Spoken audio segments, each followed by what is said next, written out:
I remember the day I first laid eyes on Sarah. It was a crisp autumn afternoon, the kind that makes you believe in love at first sight. She was sitting on a park bench, her laughter ringing like music as she shared a joke with a friend. I was captivated, drawn in by her warmth and the way her eyes sparkled with mischief. From that moment on, I knew I wanted to spend my life with her. Our relationship blossomed quickly. We shared dreams, aspirations, and countless late-night conversations about our future. I envisioned a life filled with laughter, love, and the pitter-patter of little feet. Sarah, however, had different ideas. She was adamant about not wanting children, a fact that left me feeling confused and betrayed.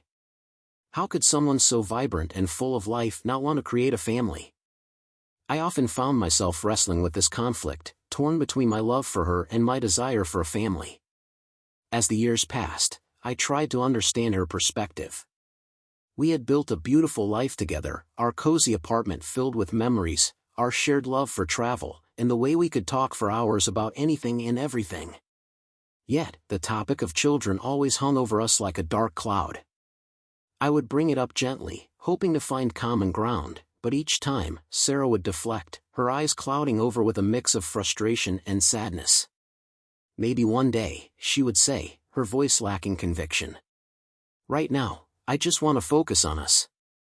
I wanted to believe her, to trust that she would come around. But deep down, I felt a growing sense of unease. It was as if we were living in two different worlds, and I was slowly losing my grip on the one I had envisioned. The turning point came on a rainy Thursday evening.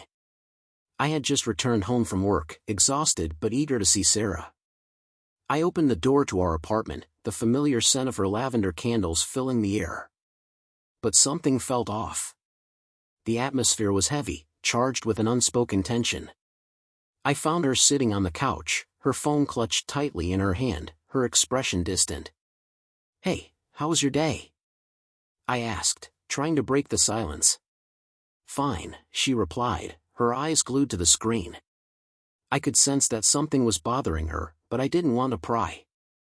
Instead, I settled into my usual spot, hoping to coax her into conversation. As I flipped through the channels, I caught glimpses of her scrolling through her phone, her brow furrowing in concentration. "Are you okay?" I ventured, my heart racing with an instinctual dread. "Yeah, just tired," she said, but her voice lacked the usual warmth. That night, I lay in bed, staring at the ceiling, my mind racing. I couldn't shake the feeling that something was amiss. I had always trusted Sarah implicitly, but a nagging doubt began to creep in. I thought back to the times she had been evasive about her whereabouts, the late nights out with friends that seemed to stretch longer than usual. I brushed it off as paranoia, but the seed of suspicion had been planted. The following days were a blur of unease. I found myself watching her closely, searching for signs of something hidden beneath the surface. I noticed the way she would quickly silence her phone when I entered the room, the way her laughter seemed forced at times. My heart sank as I began to connect the dots, each one leading me further down a path I never wanted to tread. Then came the fateful day when everything changed. I was at a coffee shop, meeting a friend for lunch, when I overheard a conversation that sent my world spiraling.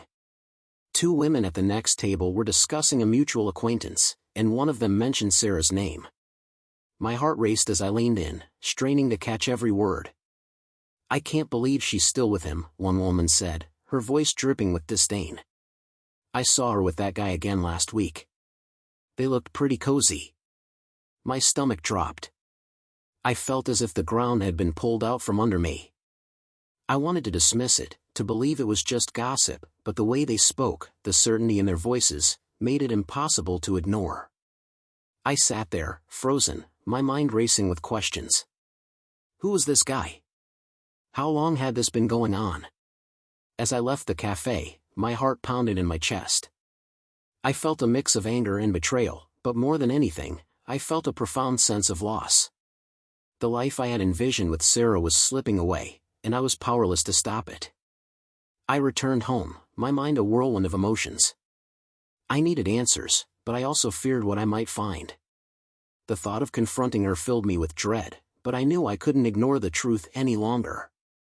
As I stood in the doorway of our apartment, I felt like a ghost haunting the remnants of a life that was never truly ours. The laughter, the dreams, the love we had built together, all of it felt like a cruel illusion. And in that moment, I realized that the woman I loved might not be the woman I thought I knew at all. The days that followed were a blur of confusion and dread. I couldn't shake the feeling that I was living in a nightmare, one where the woman I loved was slipping through my fingers like sand. Each time I saw Sarah, I felt a mix of longing and betrayal, a painful reminder of the life we had built together and the secrets that now threatened to tear it apart. I spent hours replaying the conversation I had overheard in the cafe, dissecting every word, every inflection. Who was this man? What did he mean to her? I felt like a detective in a crime novel, piecing together clues that led to a dark and twisted conclusion. I wanted to confront her, to demand answers, but the thought of facing her filled me with a paralyzing fear. What if I was wrong? What if this was all just a misunderstanding? But deep down, I knew I had to find out the truth. I couldn't live in this limbo any longer. So, I began to gather evidence, a silent observer in my own home. I watched her closely, noting the little things, the way she would smile at her phone, the late-night texts that seemed to stretch on forever, the way she would rush to get ready when she thought I wasn't paying attention. Each detail felt like a dagger to my heart, a reminder of the betrayal that loomed over us. One evening, as I sat on the couch pretending to watch TV, I noticed her phone buzzing incessantly on the coffee table. My heart raced as I fought the urge to pick it up, to see who was messaging her. I could feel the weight of the decision pressing down on me. Should I invade her privacy, or should I trust her? But trust felt like a fragile thing, easily shattered by the whispers of doubt that had taken root in my mind. Finally, curiosity got the better of me. I reached for her phone, my hands trembling as I unlocked it with the code I had memorized. My heart pounded in my chest as I scrolled through her messages, each one feeling like a betrayal of its own. There were texts from friends, mundane conversations about work and plans, but then I stumbled upon a thread that made my blood run cold. "Can't wait to see you tonight," one message read, followed by a string of heart emojis. My stomach twisted as I read the name attached to the messages, Jake. I had never heard of him before, but the intimacy of their exchanges was unmistakable. My hands shook as I continued to read, each message revealing a deeper connection than I had ever imagined. "Last time was amazing. You're incredible," another text said, and I felt the air leave my lungs. The realization hit me like a freight train. Sarah was not just flirting, she was involved with someone else. The betrayal cut deeper than I could have ever anticipated, and I felt a wave of nausea wash over me. I quickly put the phone down, my heart racing as I tried to process what I had just discovered. I felt like I was drowning in a sea of emotions, anger, sadness, disbelief. How could she do this to me? How could she betray the love we had built together? That night, sleep eluded me. I lay in bed, staring at the ceiling, my mind racing with thoughts of Sarah and Jake. I replayed every moment of our relationship, searching for signs I had missed, clues that could have warned me of the impending disaster. I thought back to the times she had been distant, the late nights out with friends that had felt off. I had brushed them aside, convinced that everything was fine. But now, I felt like a fool, a man blind to the truth right in front of him. The next day, I decided to confront her. I couldn't let this go on any longer. I needed answers, and I needed them now. I spent the day rehearsing what I would say, my heart pounding with each imagined scenario. Would she deny it? Would she confess? I felt a mix of dread and determination as I prepared for the inevitable confrontation. When Sarah came home that evening, I could sense the tension in the air. She greeted me with a smile, but it felt forced, like a mask she wore to hide the truth. I took a deep breath, my heart racing as I steeled myself for what was to come. "Can we talk?" I asked, my voice steady despite the turmoil inside me. "Sure, what's up?" she replied, her eyes darting to her phone as if she were already anticipating the conversation. I gestured for her to sit down, my heart pounding in my chest. "I need to ask you something important," I began, my voice trembling slightly. "I overheard something the other day, and I found some messages on your phone." Her expression shifted, a flicker of panic crossing her face. "What do you mean?" she asked, her voice suddenly defensive. "Who is Jake?" I demanded, my voice rising with each word. "What's going on between you two?" The color drained from her face, and for a moment, I thought I saw a flicker of guilt in her eyes. I can explain," she stammered, her voice barely above a whisper. "Explain what?" I pressed, my heart racing. "That you've been lying to me? That you've been seeing someone else behind my back?" She opened her mouth to respond, but the words seemed to catch in her throat. I could see the wheels turning in her mind, the struggle between wanting to defend herself and the weight of the truth pressing down on her. "Please, just let me explain," she finally said, her voice trembling. "It's not what you think." But I was done with the excuses. I felt a surge of anger and betrayal, a fire igniting within me. "Then tell me what it is, Sarah. Because right now, it feels like everything we built together is crumbling before my eyes." As she began to speak, I braced myself for the truth, knowing that whatever came next would change everything. The air in the room felt electric, charged with tension as Sarah struggled to find the words. I could see the conflict in her eyes, the battle between the truth she was about to reveal and the lies she had woven to protect herself. My heart raced, each beat echoing the dread that had settled deep within me. I was on the precipice of a revelation that could shatter everything I thought I knew about our life together.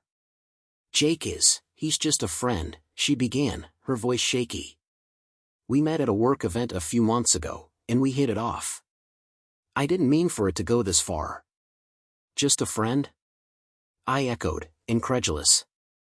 "You call sending flirty texts and meeting up behind my back just a friend?" "Sarah, that's not how this works." She flinched at my words, and I could see the tears welling in her eyes. "I know it sounds bad, but I swear it didn't start that way.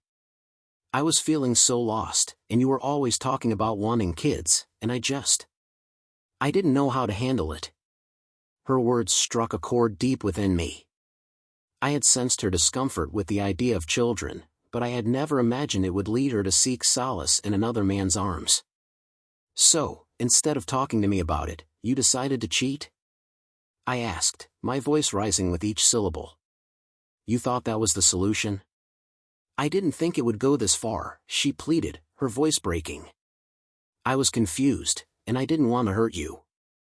I thought I could keep it separate, that it wouldn't affect us." "Keep it separate?" I scoffed, the bitterness in my voice palpable. "You're living a double life, Sarah. How can you expect me to believe that this wouldn't affect our marriage?" She looked down, her hands trembling in her lap. "I'm so sorry," she whispered, tears streaming down her cheeks. "I never wanted to hurt you. I felt trapped. I thought if I could just have a little freedom, it would help me figure things out." "Freedom?" I echoed, my voice laced with disbelief. "You think betraying your husband is freedom? You think lying to me is going to help you figure anything out?" "I know it was wrong," she said, her voice barely above a whisper. "But I didn't know how to tell you. I was scared of losing you, scared of what you would think." The weight of her confession hung heavy in the air, and I felt a mix of anger and heartbreak wash over me. I had always believed that honesty was the foundation of our relationship, and now it felt like that foundation had crumbled beneath us. "You should have trusted me enough to talk to me," I said, my voice trembling with emotion. "Instead, you chose to betray me." "I know," she said, her voice breaking. "And I regret it every day. I never wanted to hurt you. I love you, I really do." Her words felt hollow, a desperate attempt to salvage what was left of our relationship. I wanted to believe her, to cling to the love we had shared, but the betrayal cut too deep.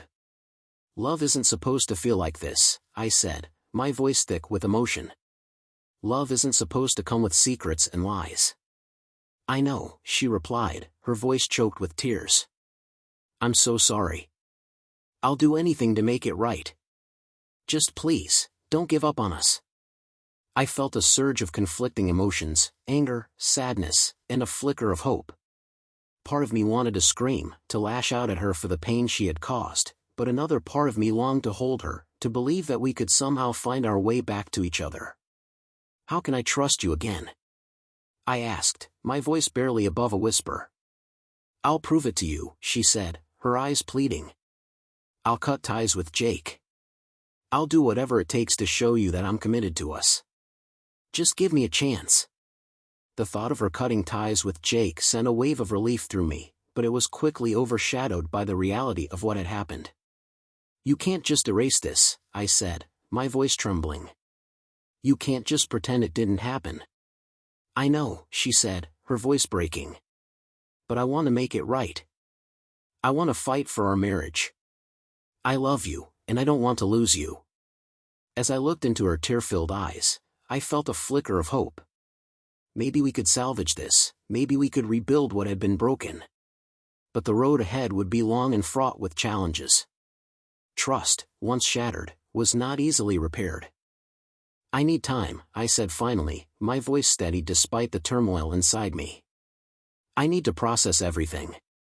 I can't just pretend this didn't happen." "Take all the time you need," she replied, her voice softening. "I'll be here, waiting for you. I'll do whatever it takes to earn your trust back." As I watched her, I felt a mix of emotions swirling within me, anger, sadness, and a glimmer of hope. I wanted to believe that we could find our way back to each other, but the road ahead felt uncertain.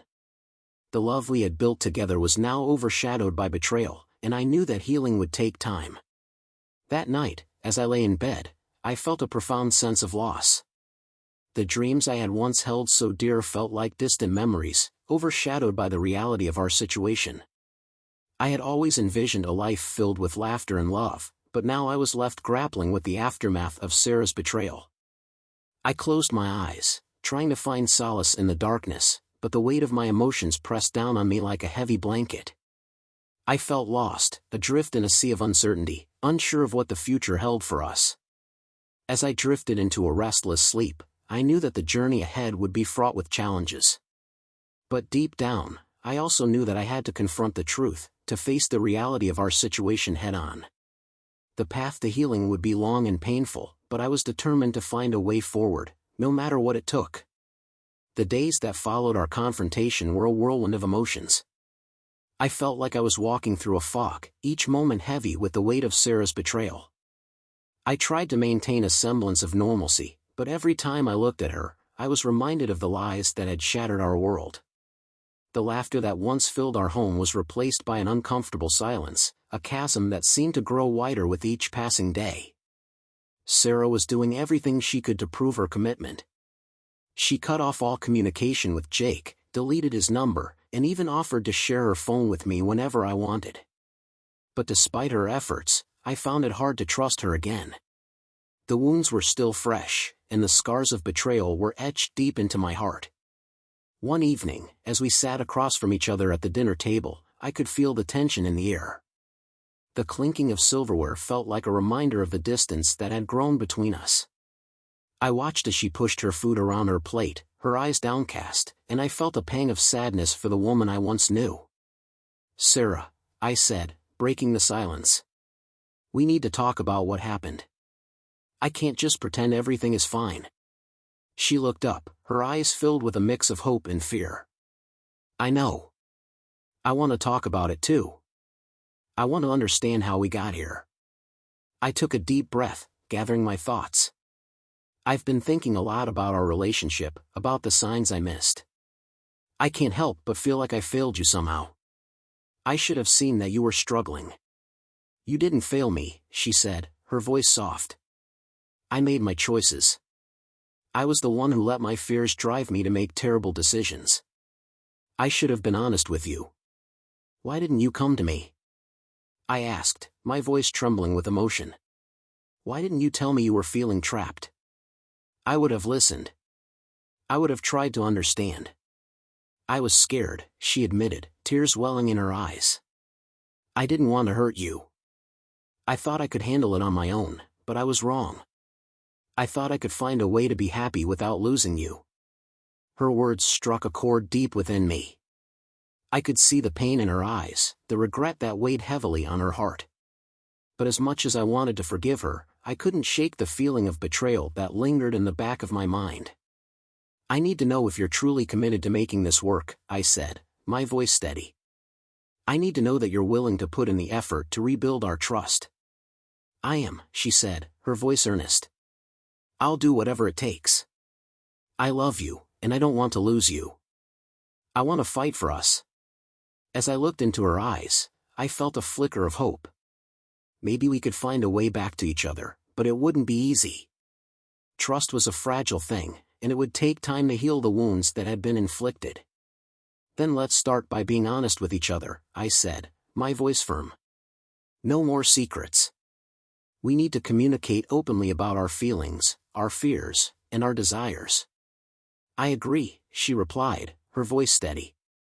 "I promise to be open with you from now on. I want us to be able to talk about anything, even the hard stuff."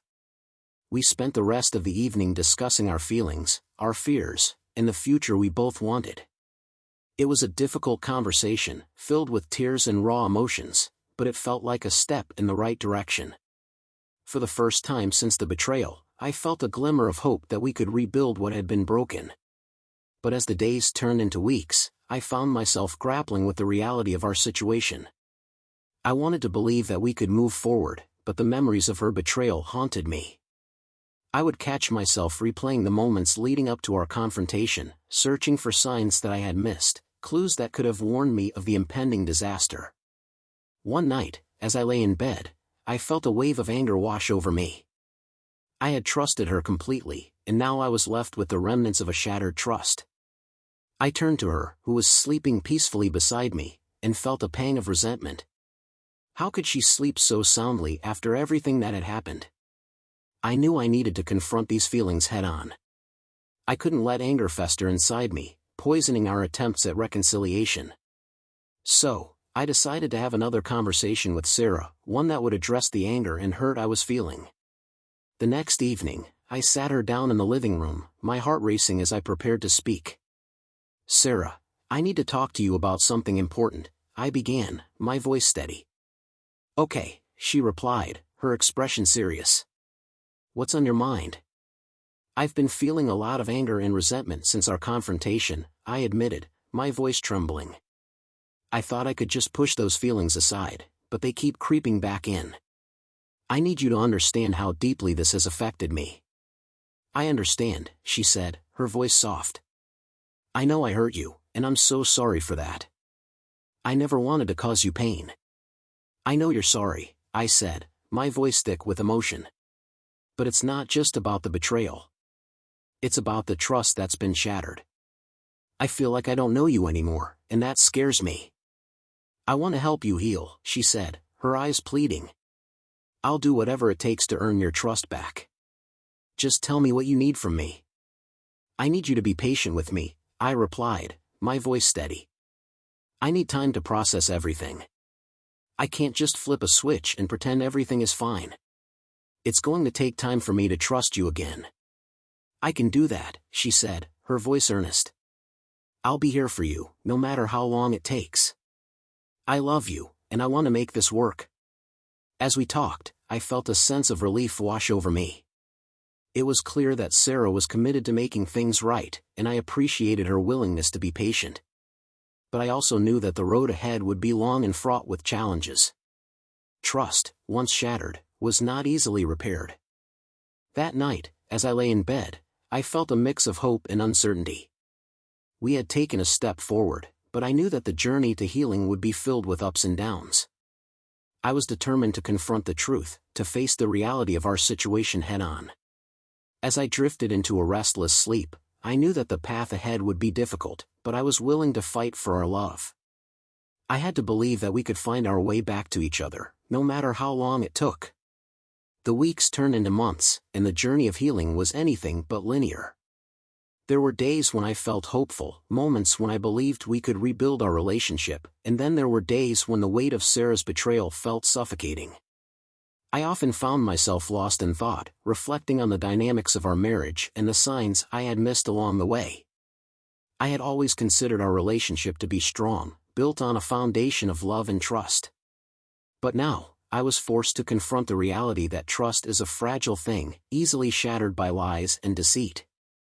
I began to question everything: our conversations, our shared dreams, even the moments of intimacy that had once felt so genuine. How could I have been so blind? One evening, as I sat on the couch, I found myself staring at the wall, lost in thought. Sarah was in the kitchen, preparing dinner, and the sound of her humming filled the air.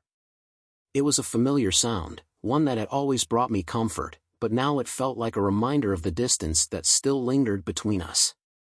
"Hey," she called out, breaking me from my reverie. "Dinner's almost ready.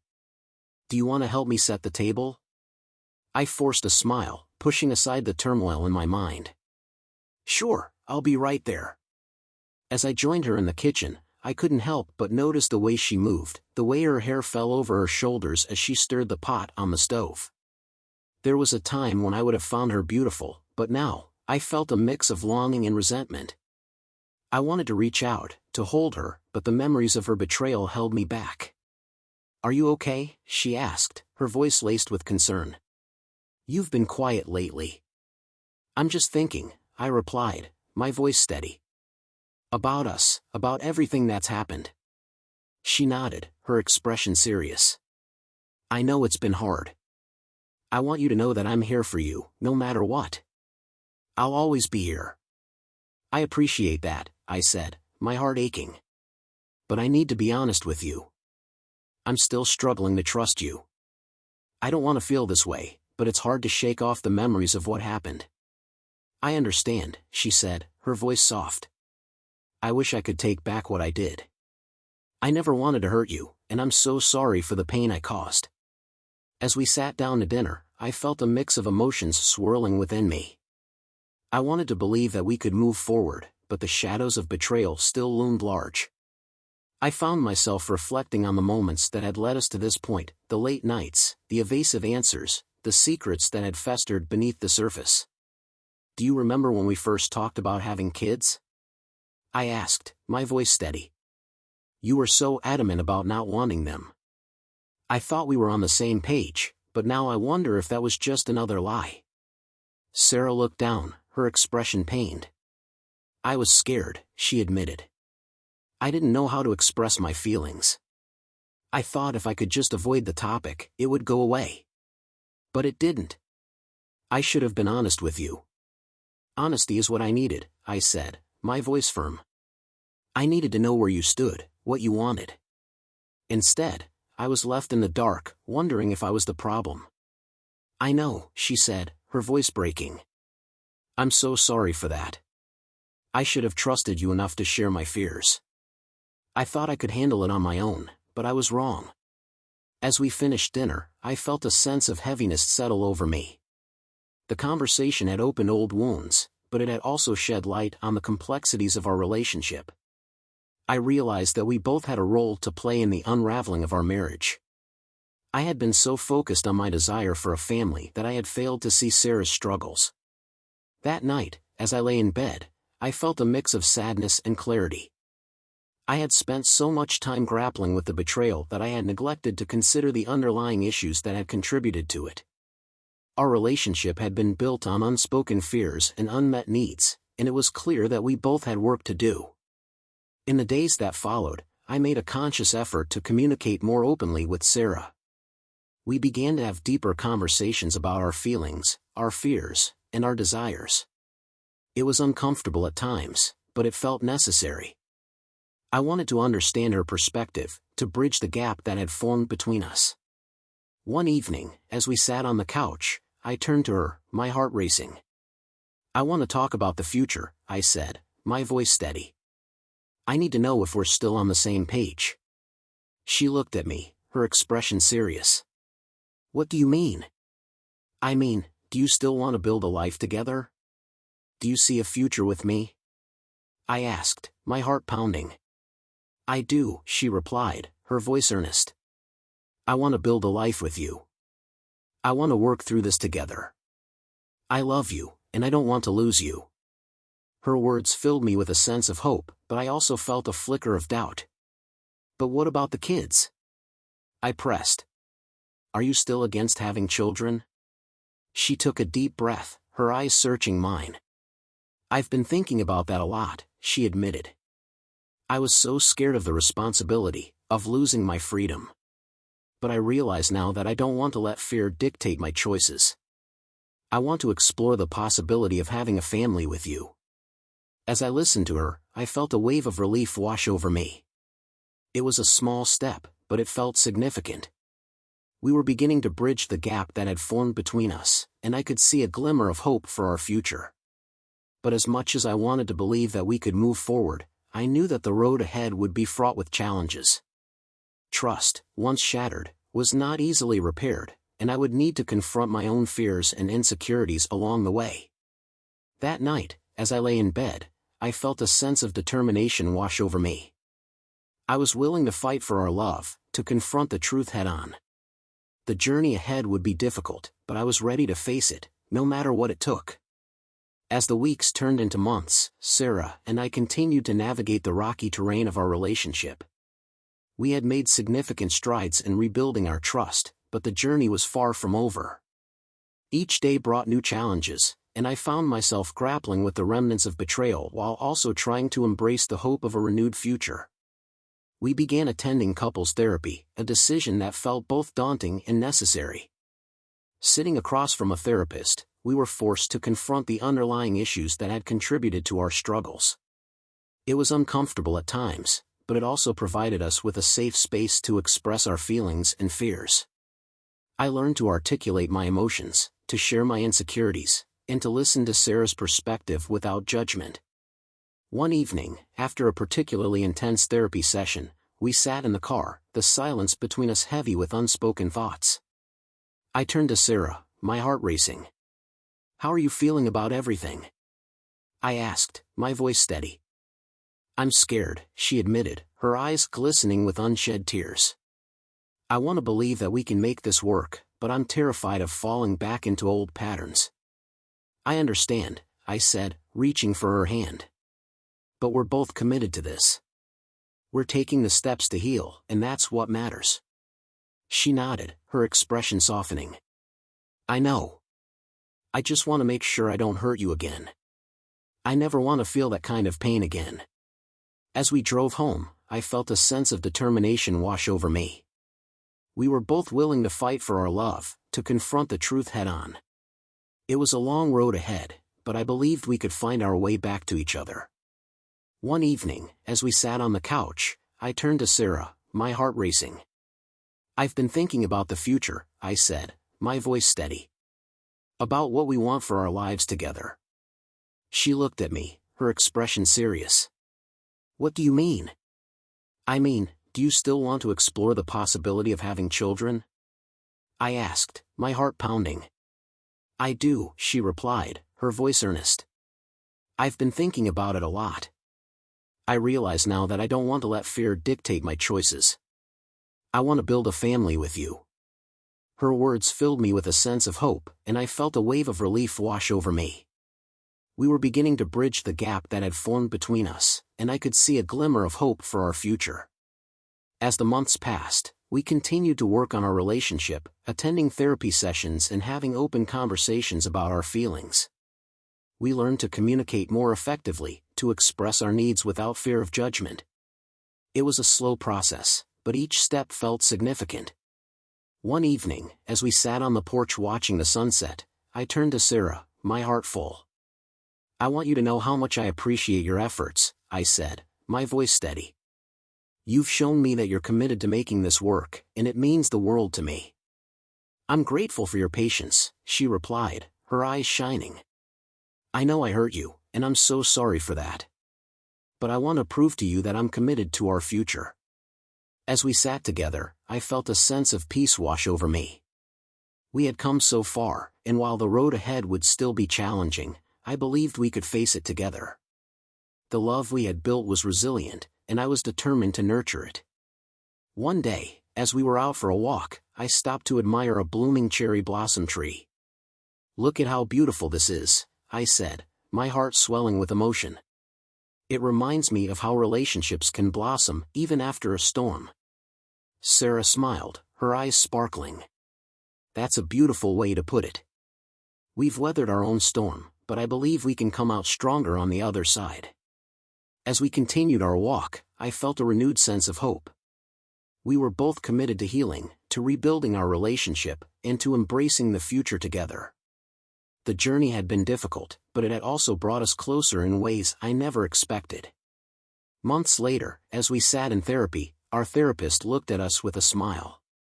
"It's clear that you both have made significant progress," she said. "You've shown a willingness to confront your challenges and work together. That's a testament to your commitment to each other." As we left the session, I turned to Sarah, my heart full. "I'm proud of us," I said, my voice steady. "We've come so far, and I believe we can continue to grow together." "I'm proud of us too," she replied, her eyes shining. "I love you, and I'm excited for our future." As we walked hand in hand, I felt a sense of peace wash over me. We had faced the storm, and while the scars of betrayal would always remain, they were no longer a source of pain. Instead, they served as a reminder of our resilience, of our ability to confront the truth and emerge stronger. In that moment, I realized that love is not just about the good times, it's about weathering the storms together, about facing the challenges head-on, and about choosing to fight for each other, no matter what. As we stepped into the future, I felt a renewed sense of hope. We were ready to embrace whatever came next, together.